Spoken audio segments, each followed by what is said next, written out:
ሞተረኛ እኮ እርሶና አጎቶ የት ነው የሚኖሩት? እኛ ሰፈር ነው። ሰላም አድማጭ ተመልካቾቻችን እንደምን አላችሁ? ይህ ኤቢ ስማርት ቲዩብ ነው። በዛሬው ዕለት የተለያዩ ቪዲዮዎችን ይዘን ተከስተናል። ላይክ፣ ሼር፣ ሰብስክራይብ ማድረጋችሁን አትርሱ። ዳይ ወደ ቪዲዮ።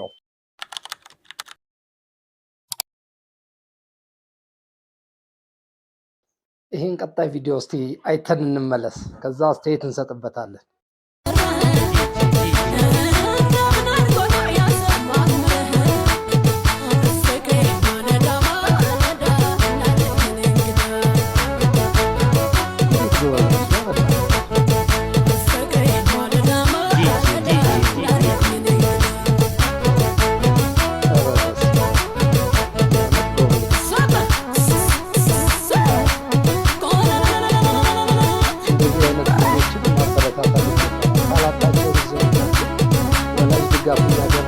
እንደዚህ አይነት ልጆችን ማበረታታት ይገባናል። ታላንታቸውን ይዘው እንዲያድጉ ወላጅ ድጋፍ እያደረገ ቢያበረታታቸው ትልቅ ደረጃ የመድረስ እድላቸው ሰፊ ነው።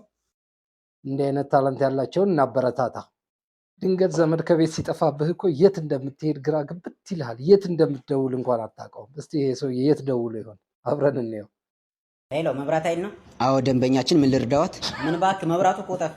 ስንት ሳምንት ሆነው ከጠፋ? ማለት ሳምንት ካልሞላ አታስተናግዱም እንዴ? ኖ እንደዛ አይደለም። እሺ ስንት ቀን ሆነው? አንተ የምን ቀን ነው የምትለኝ? ዛሬ ጠዋት ነው። ትንሽ ተጨቃጨቅንና ምን እንዳስቀየምኩት አላውቅም። ሻንጣውን ይዞ ቻው እንኳን ሳይለኝ ነው ጥሎኝ የጠፋው። ቆይ ማን የጠፋው? መብራቱ ነው። አቶ መብራቱ አጎቴ። አጎቴ?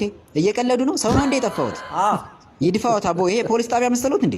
ማለት መብራቱ ሲጠፋኛ ጋር ደውሎ አላላችሁም? እና ቤቱ ውስጥ ያለው መብራት ሲጠፋ ነው ያልነው። እና እኔስ ምን አልኩ? አጎቴም እኮ ከኔ ጋር ቤት ውስጥ ነው የሚኖረው። ዘበኛ መሰለህ እንዴ? እያሾፉ ነው። ቤቱ ውስጥ ያለው አምፖል ሲጠፋ ነው የሚደውሉት።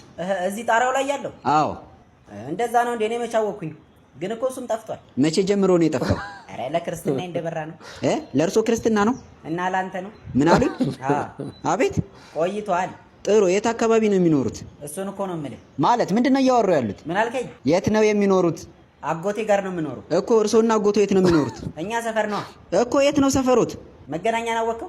አዎ። ከሱ አለፍ ብሎ ላምበረትን አወቀው? አዎ። እዛ ሰፈር ግን ላም አይቻለቅም ታውቃለህ? በረቱ ግን የቱ ጋር ነው ያለው? ምን አሉኝ? ላምበረትን አወቀው ወይ? አዎ አውቀዋለሁ። እኔም አውቀዋለሁ። እናማ ያው አንዳንዴ እንገናኛለን ስራ ቢዚ ስትሆን። ለምንድን ነው የሚቀልዱት? ይሄ እኮ ህብረተሰቡ የሚጠቀምበት ቀጥታ መስመር ነው። እና እኔ ተጓዳኝ መስመር ነው ብያለሁ። ካሁን በኋላ የሚደውሉ ከሆነ የቤቱን መስመር እንቆርጠዋለን። ወይ ወንድሜ፣ ቀደምኩ። ቆርጬ እኮ ልብስ ማስጫረኩት። ሰላም ይዋሉ እንዴ። ኧረ ቆይ እንዳዘጋው። እኔ ልቀልድ ብዬ እኮ ነው። መቼም ስራ ይበዛባችኋል ይሄንን መብራት ስታጠፉ። እሺ ምንድን ነው የፈለጉት? ቶሎ ይናገሩ። አምፖሉ በርቶ እና እኔ ደግሞ ተኝቼ ነበርና ማብሪያ ማጥፊያው ራቀኝ። ማለት ይሄ መስመር የተዘጋጀው ለድንገተኛ አደጋ ጊዜ ምናምን ስለሆነ እንዲደውሎ ባይቀለር ጥሩ ነው። ግን እንደ ቀልድነቱ ተዝናንተንበታል። ወደ ቀጣይ ቪዲዮ እስቲ ምን ያህል ሴቶቻችን ምን ያህል ጎበዝ እንደሆኑ ጥያቄ ሲጠየቁ እንስማ። አንድ ጥያቄ እንደገሽ ዶሮ ስንት ብልት አላት? 12 አራቱን ዝርዝር። ግራ ክንፍ፣ ቀኝ ክንፍ፣ ፈረሰኛ፣ ሞተረኛ። አቡነ ዘራ። ኧረ ጉዴ! ዶሮ አዲስ ብልት ነው ጀመረች እንዴ? ጉድ ሳይሰማ መስከረም አይጠባም አይደል የሚባለው? ዘንድሮ ደግሞ ሄድፎን እና ኤርፎን ላይ ጉድ መጥቷል። እስቲ ተከታትለን እንምጣ። ኤርፎን ወይም ደግሞ ሄድፎን ለሚጠቀሙ ጓደኞቻችሁ ይህንን ቪዲዮ ሼር ማድረጋችሁን አትርሱ።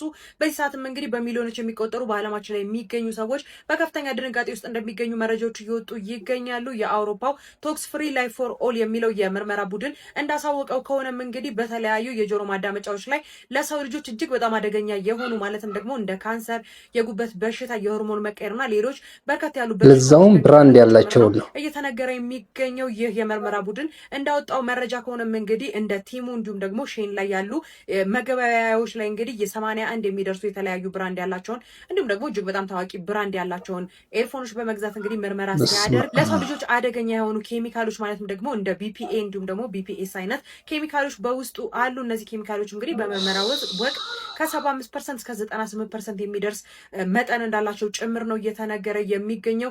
ምርመራ ከተደረገባቸው ብራንዶች ውስጥ እንደ ፓናሶኒክ፣ ሳምሰንግ፣ ቦት፣ ሴኔዘር ያሉ ብራንዶች ላይ እንግዲህ እንደዚህ አይነት ችግር እንደታየባቸው ጭምር ነው እየተነገረ የሚገኘው። የተለያዩ የአውሮፓ ሀገሮች ተመራማሪዎች ይህን ምርመራ ባደረጉበት ወቅትም እንግዲህ እጅግ በጣም አስደንጋጭ የሆነ መረጃ ነው ለማህበረሰቡ ያጋሩት። ይህ በውስጡ ያለው ኬሚካልም እንግዲህ ካንሰር ያስከትላል፣ የጉበት በሽታ በተጨማሪም ደግሞ በርካቶችን ያስደነገጠው ሆርሞንን ይቀይራል። በተለይም ደግሞ የወንዶችና የህፃናትን ሆርሞን በቀጥታ የሴት ሆርሞን እንዲያመነጩ ያደርጋቸዋል። እንዲሁም ደግሞ የሴትነት ጎበዝ ይሄ ጾታ መቀየር እንዲህ የበዛው ከዚህ ይሆን ጭንቅላታቸው መጠን እንዲያድግ ያደርጋል ሲልም ጭምር ነው መረጃ እያወጣ የሚገኘው። የምርመራ ቡድን እንግዲህ በርካታ እዚህ ሰውር ምን ይባላል? ኧረ ጎበዝ ወዴት እየሄድን ነው ደግሞ ብለው ለቅሶንም በዲጄ ጀመሩ። እስቲ ተከታትለው እንምጣ።